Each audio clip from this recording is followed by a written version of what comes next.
राष्ट्रवादी काँग्रेस पक्षाचे नेते व महाराष्ट्राचे उपमुख्यमंत्री अजितदादा पवार यांच्या दुःखद निधनाच्या पार्श्वभूमीवर मुरुम शहरात गुरुवारी तारीख 29 रोजी सर्व पक्षीय व मुरुम शहरवासियांच्या वतीने एक दिवसाचा बंद पाळण्यात आला।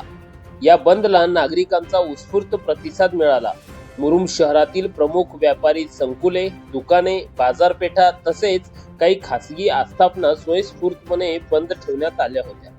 सकाळपासूनच शहरात शोकमय वातावरण पाहायला मिळाले।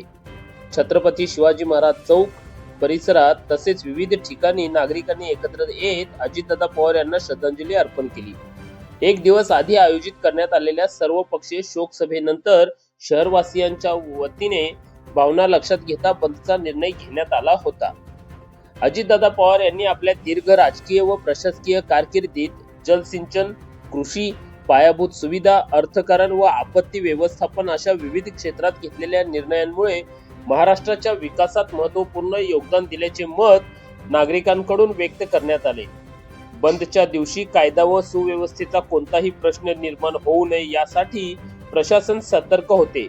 बंद शांततेत पार पडला। शहरातील सर्व पक्षीय पदाधिकारी, सामाजिक संघटना, व्यापारी व सर्वसामान्य नागरिकांनी या बंदमध्ये सहभाग घेत अजितदादा पवार यांच्या निधनाबद्दल शोक भावना व्यक्त केल्या। मुरुम शहर व परिसरातील सर्वच प्रकारच्या बातम्या पाहण्यासाठी आम्ही मुरुमकर यूट्यूब न्यूज पोर्टल व फेसबुक पेजला सबस्क्राईब व फॉलो करून लाईक, शेअर, कमेंट करायला विसरू नका। धन्यवाद।